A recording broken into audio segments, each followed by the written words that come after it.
একটি গ্রামে নিতু ও তার মা একসাথেই থাকতো। নিতুর মায়ের অনেক বয়স হবার কারণে সে বাড়িতেই থাকতো, আর নিতু পাহাড় থেকে সঞ্জীবনী ফল এনে তা বাজারে বিক্রি করে তাদের সংসার চালাতো। মা, আমি আসছি, তুমি ভাত খেয়ে নিও। তুই ভাত খেয়েছিস মা? হ্যাঁ মা, আমি ভাত খেয়েছি, তুমি খাও। আচ্ছা মা, তাড়াতাড়ি বাড়ি ফিরিস, সন্ধ্যা নামার আগে আসার চেষ্টা করিস। আচ্ছা ঠিক আছে মা, তুমি কোনো চিন্তা করো না, কেমন? আহারে, আমার মেয়েটা এইটুকুনি বয়সেই সংসারের ঘানি টানছে আমার জন্যই। আমি যদি ভালো থাকতাম তবে আজ আমার মেয়েটা সারা বাড়িতে খেলা করত। পুরো কপাল আমার। কালকে পাহাড়ে যেতে অনেক দেরি হয়ে গিয়েছিল, আজ একটু পা চালিয়ে তাড়াতাড়ি যাই, যদি কটা সঞ্জীবনী বেশি পাওয়া যায়। কি রে, তোর খাওয়া দাওয়া হলো? চল আজ পাহাড়ের উত্তরের জঙ্গলে যাই, শুনেছি ওদিকে নাকি অনেক সঞ্জীবনী গাছ আছে। হ্যাঁ, আমিও শুনেছি, চল আজ গিয়ে দেখি। তোর হাতের লাঠিটা দিয়ে ফল পারবি নাকি? এটা তো টান সহ্যই করবে না। হ্যাঁ রে, কিন্তু আমার কাছে তো লাঠি কেনার জন্য বাড়তি কোনো টাকা নেই যে একটা ভালো দেখে লাঠি কিনবো। আচ্ছা ঠিক আছে, তুই কোনো চিন্তা করিস না, আমার ফল পাড়া হয়ে গেলে আমার লাঠিটা তুই নিস, কেমন? আচ্ছা ঠিক আছে, আমার লাঠিটা দিয়ে যখন আমি ফল ছুঁতে পারবো না তখনই তো লাঠিটা নিব। আচ্ছা ঠিক আছে, এখন তাড়াতাড়ি পা চালা।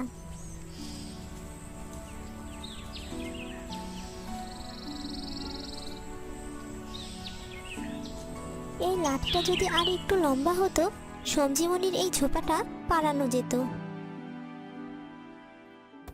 এ মা, এই লাঠিটা তো ভেঙে গেল, এখন আমি কি করে ফল পারবো? কি রে নিতু, তোর ফল পাড়া হলো? আমার কিন্তু হয়ে গেছে। এই মানুষই, শোন না, তোর লাঠিটা একটু দিবি? আমার লাঠিটা না ভেঙে গেছে। কি, তোর লাঠিটা তুই ভেঙে ফেলেছিস? না রে, আমি আমার লাঠিটা তোকে দিতে পারবো না, যদি তুই আমার লাঠিটাও ভেঙে দিস। আচ্ছা ঠিক আছে, কোনো ব্যাপার না। আচ্ছা, আমি চললাম রে, ফলগুলো আবার বাজারে বিক্রি করতে হবে। আমাকে যে করেই হোক ফল আজ পাড়াতেই হবে, নয়তো মায়ের জন্য কালকের ওষুধ কিনবো কি করে। এরপর নিতু সেই জঙ্গলে একটা গাছের লম্বা দেখে সরু লাঠি ভেঙে নেয় এবং সেই লাঠি দিয়ে খুব কষ্ট করে সঞ্জীবনী ফল পাড়ে। আরে, আমি ফলের একটা ঝোপা ধরে টানলাম আর 4টে ঝোপার ফল চলে আসলো। এভাবে নিতু একটি গাছের কয়েকটা ফলের ঝোপা পাড়ায় আর তাতেই অনেক ফল হয়ে যায়। ব্যাস বাবা, আজ আর ফল পাড়াতে হবে না, আজকে এগুলোই বাজারে বিক্রি করি।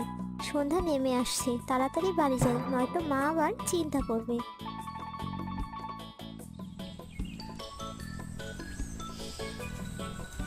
এরপর নিতু সেই ফল বাজারে বিক্রি করে তার মায়ের জন্য চাল ডাল ওষুধ কিনে বাড়ি ফিরে যায়। কিরে মা, আজ বাড়ি ফিরতে এত দেরি করলি কেন? আজকে না মা, পাহাড়ের উত্তরের জঙ্গলে গিয়েছিলাম, সেখানে পাহাড়ের গায়ে গায়ে ফলের গাছ ছিল, তাই বাড়ি ফিরতে দেরি হলো। কি বললি? তুই পাহাড়ের উত্তরের জঙ্গলে গিয়েছিলি সঞ্জীবনী ফলের জন্য? হ্যাঁ মা, আর তাতেই তো তোমার ওষুধ কালকের জন্য খাবার নিয়ে আসলাম। তোকে আর কালকে থেকে কোথাও যেতে হবে না, ওই জঙ্গল খুব ভয়ানক। তুমি শুধু শুধুই চিন্তা করছো, আমার কিচ্ছু হবে না। আর আমি ওই জঙ্গলে একাই যাই না তো, আমার মতো আরো অনেকেই যায় ফল নেওয়ার জন্য। তুমি কিছু চিন্তা করো না মা।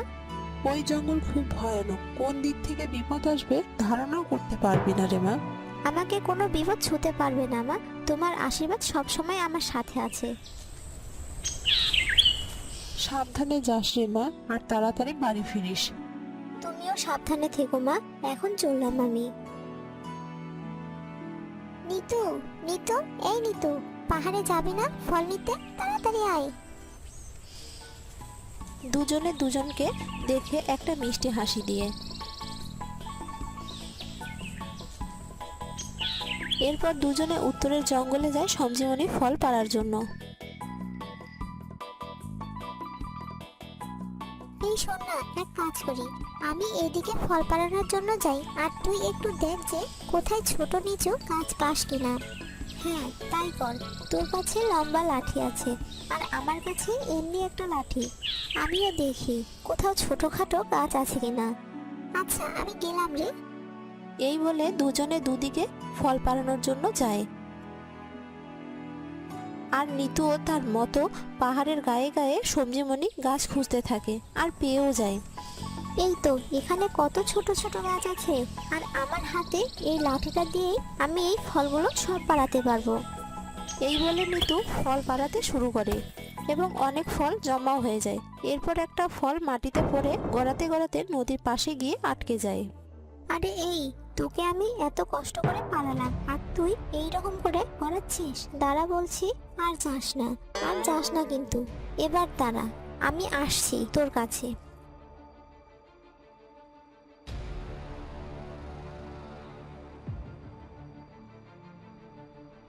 এখানে কি একটা চকচক করছে, আমার চোখে তো জল চলে আসলো। কি এটা? জলে নেমে দেখি তো।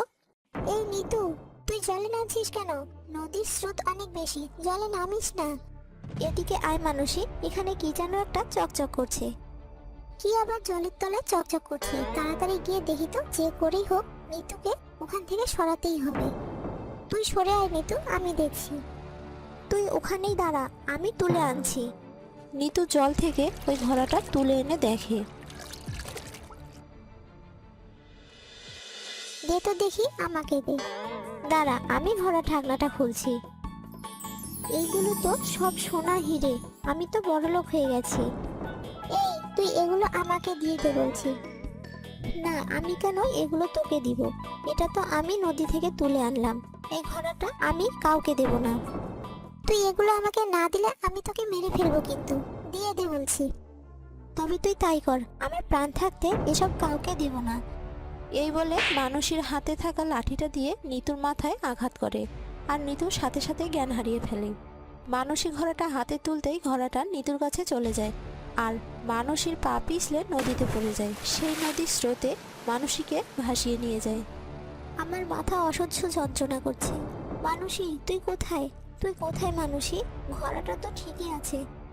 নিতু মানসীর জন্য কাঁদতে থাকে।